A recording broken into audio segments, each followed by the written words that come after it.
Assalamualaikum students. I hope you are all good. I am your physics teacher and my name is Narmeen Gul. And our today's topic is errors in measurement. यानी कि errors कहते हैं mistakes को और measurement कहते हैं पैमाइश को।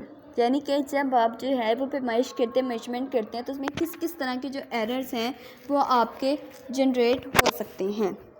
Measurement using tools and instrument are never perfect.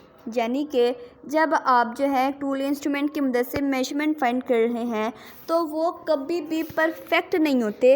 They inherent some errors, उनके अंदर जो है कुछ ना कुछ एरर्स होती हैं और एरर्स होने से क्या होता है कि differ from their true values, उनकी जो वैल्यू होती है वो रियल मेजरमेंट से डिफरेंट होती है। यानी कि अगर आप एक इंस्ट्रूमेंट की मदद से मेजरमेंट फाइंड कर रहे हैं तब अगर उसके अंदर कोई ना कोई एरर हो तो उस एरर की वजह से क्या होता है कि आपकी जो मेजरमेंट की वैल्यू है वो आपकी बिल्कुल चेंज हो जाती है आपकी रियल मेजरमेंट से।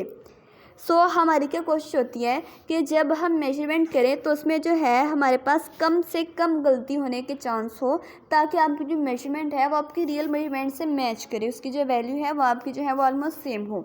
अब हमारे पास जो है वो एरर्स की 3 टाइप्स होती हैं, जिसमें हमारे पास एक टाइप है ह्यूमन एरर्स, सेकंड है सिस्टमेटिक एरर, थर्ड हमारे पास है random errors.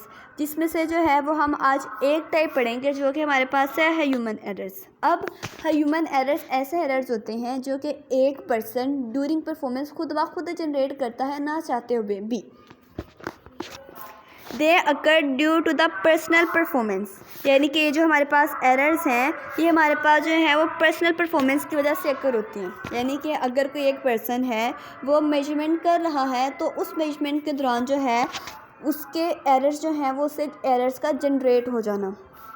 The limitation of human perception such as inability of to perfectly estimate the position the pointer on the scale. अब ह्यूमन एरर की रीज़न क्या है? Inability. यानी कि किसी इंसान का या किसी पर्सन का इतना काबिल ना होना कि वो विदाउट एरर्स जो है वो एक चीज़ की मेजरमेंट कर सके।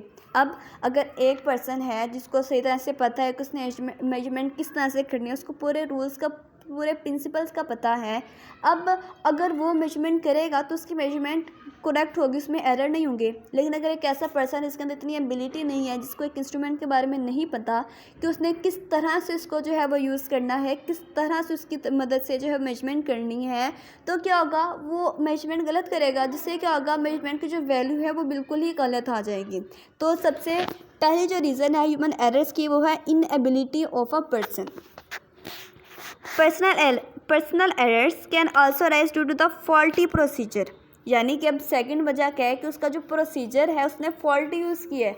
यानी कि जो प्रोसीजर उसने यूज़ किया है मेजरमेंट करने के लिए वो जो है वो सही तरह से उसने मेजरमेंट नहीं की, या अगर सपोज डेट उसने मेजरमेंट फाइंड कर ली है बट वो रीडिंग को नोट कर रहा है, अब उसको ये नहीं पता होगा कि उसने रीडिंग को किस तरह से नोट करना है, उसकी वैल्यू को किस तरह से नोट करना है।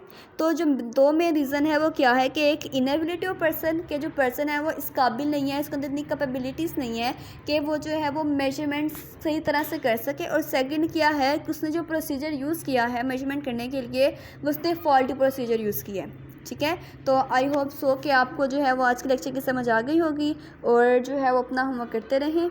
अल्लाह हाफिज़।